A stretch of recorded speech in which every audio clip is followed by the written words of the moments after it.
Hi everyone, this is Deborah. Welcome back. Today I'm starting a new project.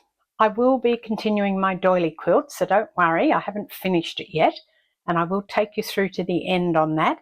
But I thought it might be fun to start something else as well. Us quilters and crafters love to have things on the go, works in progress as it were. Now this one is a kind of a mishmash of a few things that I've been watching lately. So what I'm calling it is my combo coverlet. So that is taken from many people, but I will mention a few and I will put links below to the ones that I'm talking about specifically. So I did a block, the one with the strawberries in the middle, for my doily quilt, and it had all the fabric around it, and somebody suggested that it looked like a Manx quilt, which I'd never heard of. So I went looking for what a Manx quilt was, and I stumbled upon a YouTuber. Her name is Catherine, and she goes by K3N Cloth Tales, and she does beautiful hand stitching. So one of the things she did, apart from making a Manx quilt, which I'm not making today, is she was doing what she calls her coverlet of comfort. And I'm sure if you watched her, and I hadn't seen her before, then you would know that her hand stitching is beautiful. And you also know, if you watch me, that I don't hand stitch. I'm no good at it. So coupled with that, I have started looking at what Roxy Creations, Rachel from Roxy Creations, has been doing in terms of her hand stitch projects. And I know that they have just started volume 8, which to me is amazing, because I think I saw the first one and that was about it before I went into my, period of being sick. So I've put that on the table as well. And the other thing is Corinne from To Be Loved Treasures, her Just Because quilt.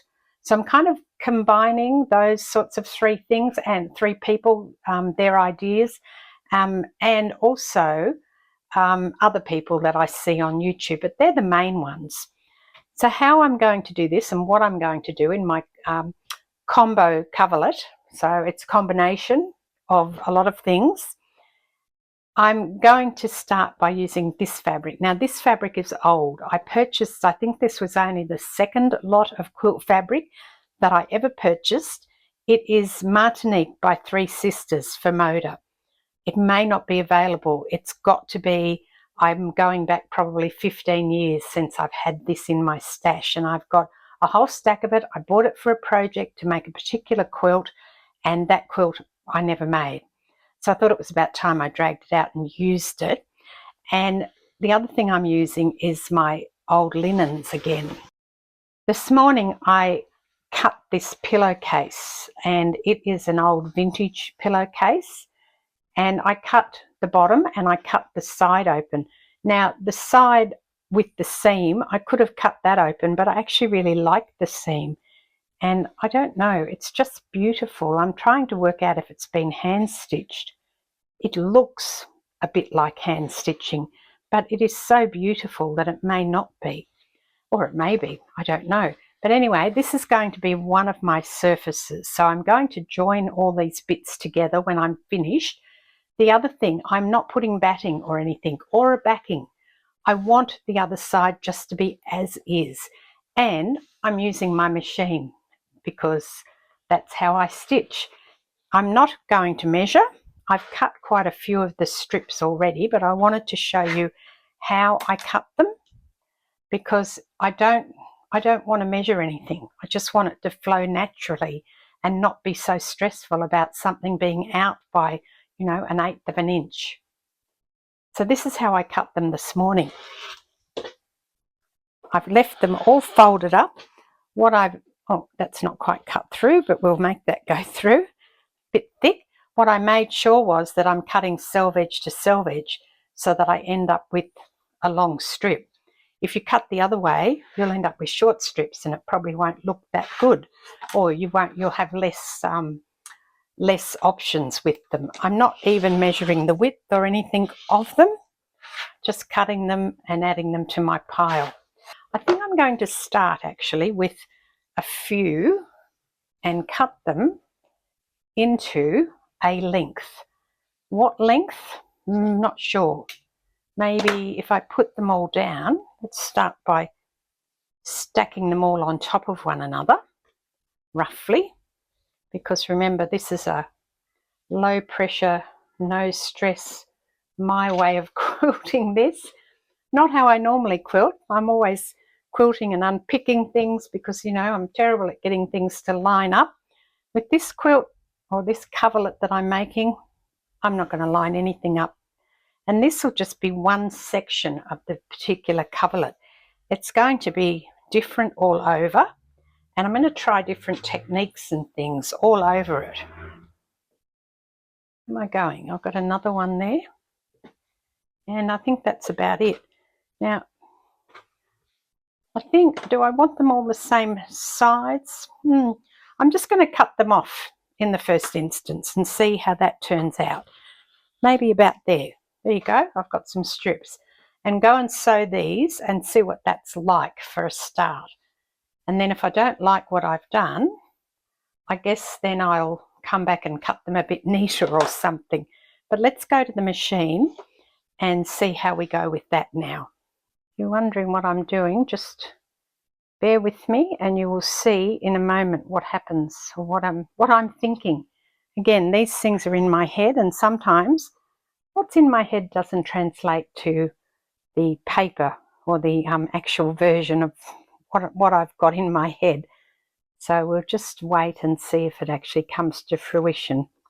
And I guess if it doesn't, then it's a failure. But at the moment, I'm thinking it's going to work, hopefully. So let's get going. I'm using my Juki, and I've got a just my normal standard thread that I always use, my Rasant Thread, and I've got a stitch length of 3, in case you want to know, and I'm using a very thin foot. It's a tiny little foot that I have on here.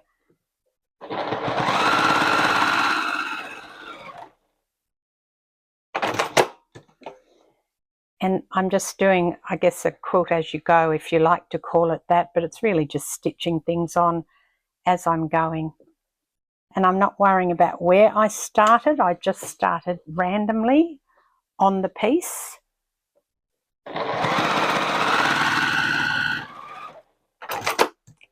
I'm also thinking that I've just run out of bobbin, have I? I've run out of something. Let's have a look.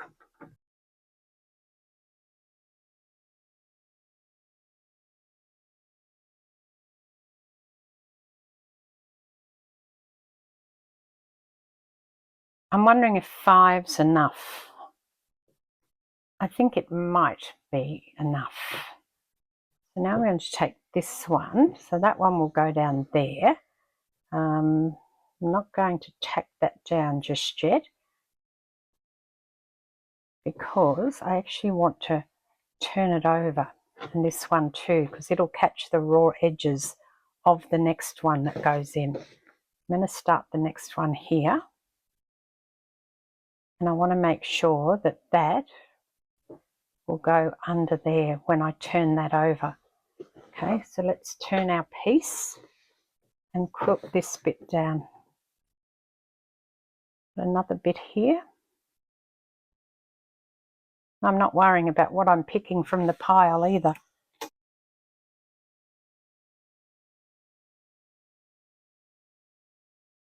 All I have to make sure is that they are long enough that when that turns over and I turn the edge, that will catch that.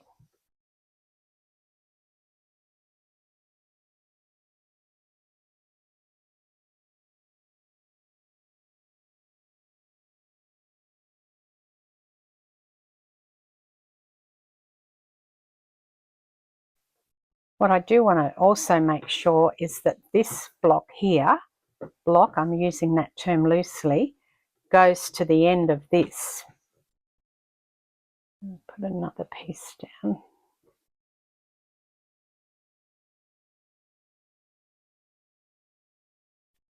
If that means adding another strip onto each of the blocks, in order for it to go to the end, then I'm okay with that.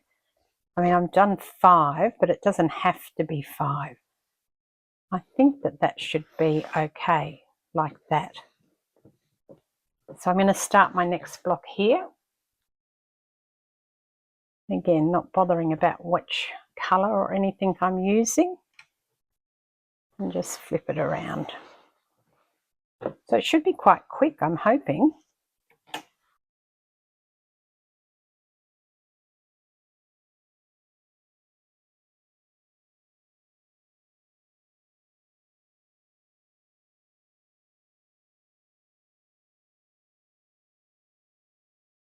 I'm out of strips already. I'll have to go and cut some more. What I love about my Juki is that if you press backwards on the foot pedal, it cuts the thread, so there's nothing on the machine that you hit to make that happen. I just have to make sure that that's going to go over there. And I'm just worried that that's a bit short, but I think I'll manage to catch it. So let's go cut some more. So I'm cutting them at about, just for argument's sake, my hand span. That will give me a guide. Right, a whole bunch more strips have been cut. And I roughly did some, I did do some of them a bit smaller, but I did some that were roughly about the size I was talking about. So let's keep going. And any bits that I don't use, little offcuts, I will use in another quilt. So I never worry about wastage because I don't waste it.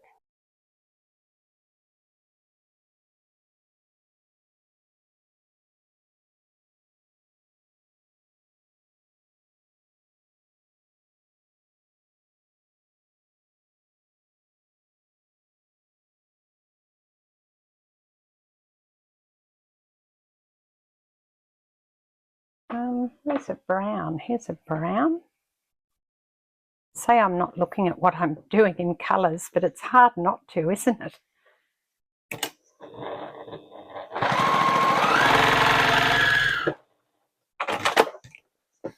And that should be enough. Oh no, I'm going to need another one. Oh no, because that one's going to come over there like that. So that should be enough. Now I am going to just trim these little bits here.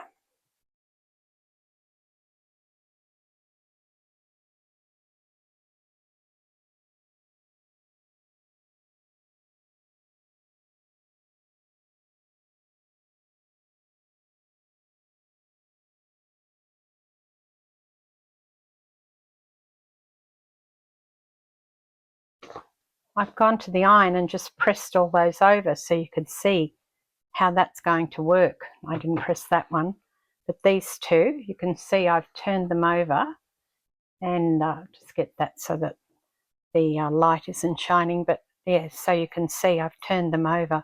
So I'll now put another row going this way here. So as I said, it seems to be coming together quite quickly, quicker than what I thought it might. I now need a piece here so that I can turn that over. And I'll need to make sure that, you know, it doesn't have to be straight. You can see I'm not worrying about how straight it is.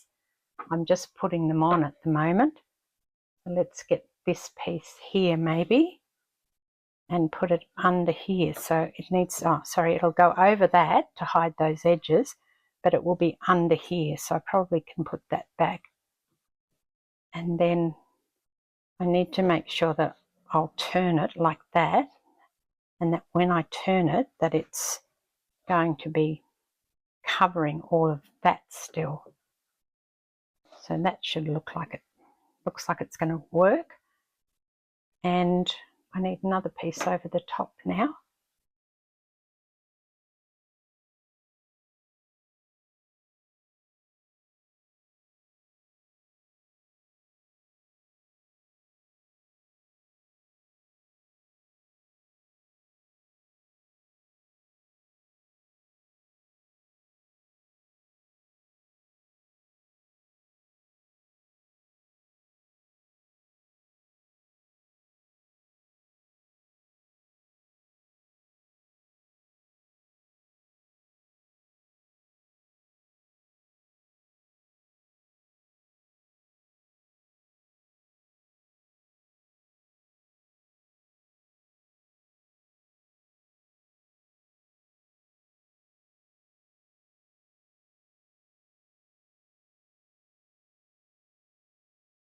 to show you is that this one, I'll need to turn that up first. I want to catch that turned seam in there, and that's got to go under. I'll bring this one down first. Now I've got it on it, seeing where that ends. Does it end there? Yes. I've got a problem now because I haven't quite caught that in there. But what I can do is add another piece to it. Let's get my little pins out of the way. I purchased some new pins. These are applique pins, as I say. Some people say applique, but I don't know, I say applique. And I need to put another piece on here because it's not quite wide enough. So if I do that down to here, I need to make sure all of these are turned where they need to go before I do that. No, because it's not going to catch under there. Okay, I'm just going to have to live with that and put something over the top of it.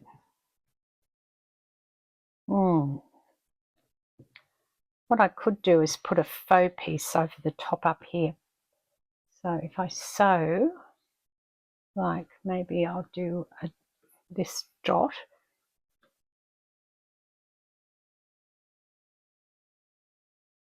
And just put a pretend piece there.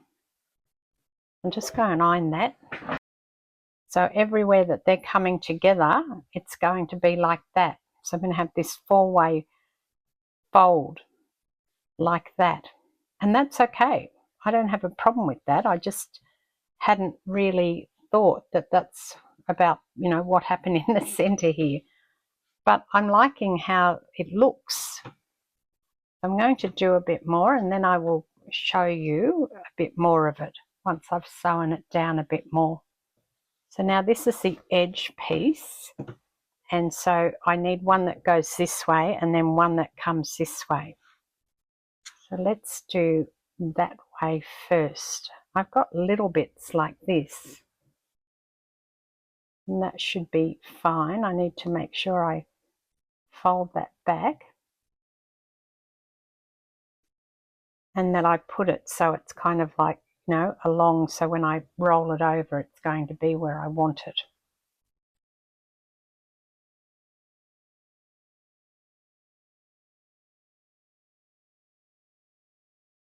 I'm cutting it fine, aren't I? Should have put that up a bit further. Okay. Maybe what I need to do is put them up further, closer to there. That's what I'll do.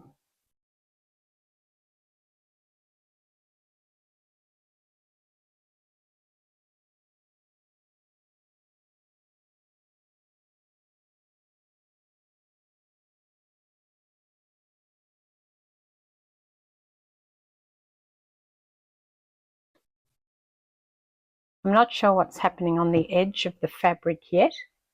I'll have to have a think about that once I get some more of this done and work out how I'm going to join it to the next block.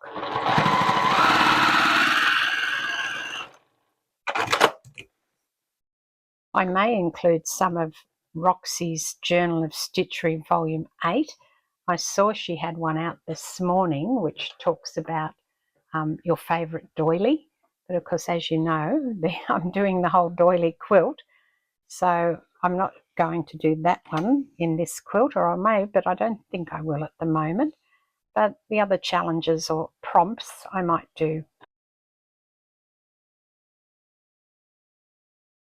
And you can see I've gone, I've put this brown pieces away from the dotty edge, and when you turn it over you get that. But I quite like that. I like that it's a bit random like that. Maybe that's just me. I don't know. I'm interested to see what the feedback is on this one. I love reading all the comments, so please leave them for me. And I do respond to them all. But lots of people give me advice, which I think is wonderful, or answer my questions, which is even more wonderful. And I'm going to start putting some of those up on YouTube Shorts if I haven't already. I've only just started doing YouTube shorts and I'm really enjoying doing them, I must say. They're a lot of fun, lots of fun. Now that one needs to go all the way over there like that, so that when I turn the edge up I'm catching all those edges. And this is going to be another one of those. Is it going to be a 4-way? Yes, it will. Yes, because there'll be one on this side, won't there? So basically I'll have this little conundrum again, and I'll have to make sure I sew it a bit better this time, or work it out a bit more in advance, so I don't have the conundrum that I had last time. But anyway, let's push on.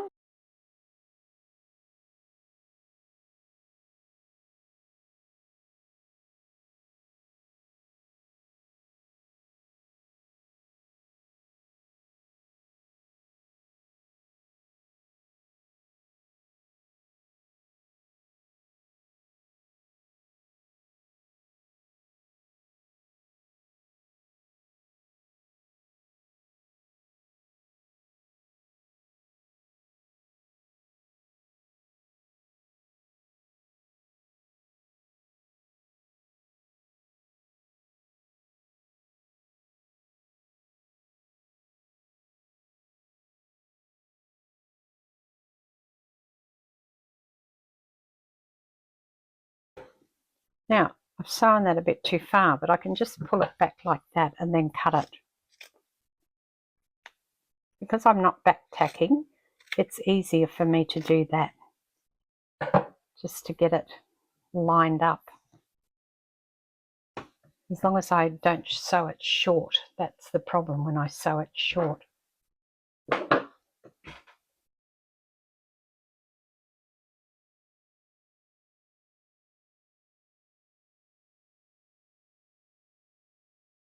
Now I'm coming to the corner, and the question is, do I just keep sewing? Probably not. I probably have to have a turnover now, because I've got that one ending there, so I want something coming down here. Okay. I'm going to have to sew some bits down here now.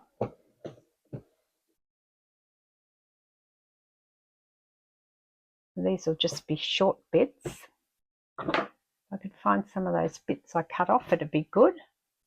But here's one, I can't find them. Make sure I put them up the correct way as well.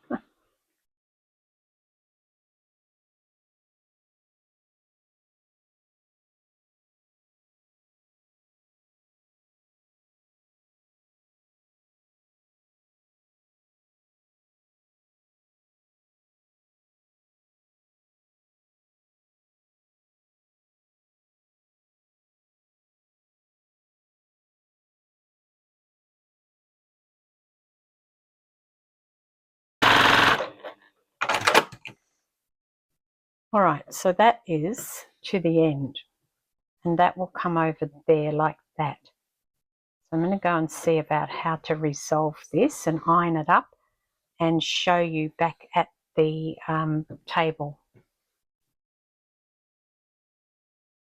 Okay, I'm back to my table and I wanted to show you how it's going. So I have resolved the issue with the corners. What I've done is, I'll show you, I've done 3, so I've put that one and then this one over it and then this one over that, and with the final one I have just folded it over so that it matches up reasonably well. There is a tiny bit showing there. I don't know that I can, possibly can do something about that and re-iron that. I've also tucked that corner over to kind of make sure that it's all caught in there, so I don't have a raw edge suddenly popping up out of the side. I suppose I could do it like that, couldn't I? And then turn that corner over again. Give it a push.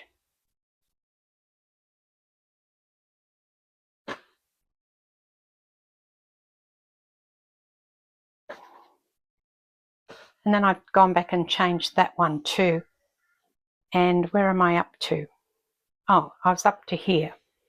I wanted to show you. I thought you might want to see what I'm up to rather than just showing it after the fact. So I've got all my bits here, and I'm just going to cut down around the edge of my piece so that they're out of the way. And this one is going to come over like that. And then I'm going to have one here. And is that on the edge? Yeah, so that should be out of the way then. If I turn that, and I will press this before I go and sew it. And then I'm not going to have a three-way corner here, but I've got a problem. So I've got a bit sticking up there, haven't I? I think that one has to go under here. And then turn that so it hides that end bit.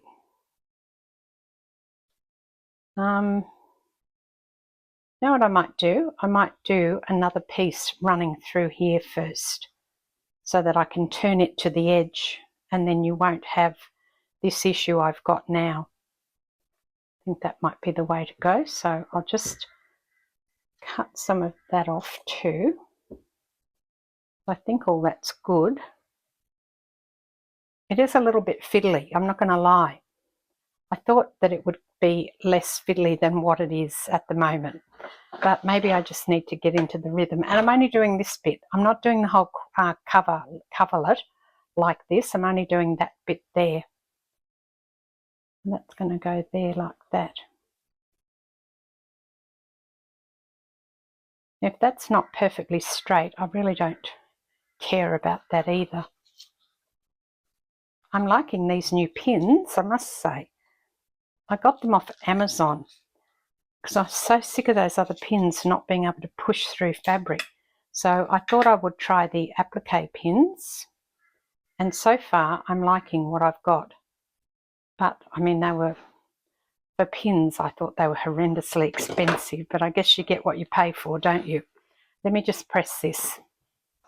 Now here's the result of that. I've also put a couple down here because that wasn't going quite far enough. And I put an extra one on there, and also I added this strip on here. And what else did I do? I think that's about all. So I think it's coming together quite nicely. I really like it. I don't know what you think, but you know, please leave a comment and I will continue on with it, and we'll see how far I can get, because I think, like, what have I got? I've done about, probably half, a bit less than half. Yeah, less than half. So I've done about a third. And I think that I could probably get this finished today because it's really easy sewing. Now, what am I going to do here? I was just going to do a straight stitch. However, I've decided I'm going to go and do that applique stitch that does one on either side. The one I used on the block I did with the map of Australia, where I had to join the two pieces, because it worked really well. I was so surprised. So I can't do that on my Juki. I'm going to go to my Janome and do that, and then I will come back and show you once I've done a bit more. Hopefully I'll get this done today. So I've gone and appliqued all of this now along the edges, and I love how that looks. And the other thing I did was I trimmed it off around the edge so we could see, and that just looks fantastic. I may well have to put a binding strip around the edge of this one to catch that all in. It depends what it's up against, and at this point I'm really not sure. I'll just have to sit on that and think about it for a while. But meanwhile, that's it for today, and I hope you enjoyed this and that you go and try your own. Don't forget, use my hashtag #SewWithDeborah. It's down in the description, as are all the links and the people and things that I've talked about today. I'll catch you next time. This is Deborah. Cheers.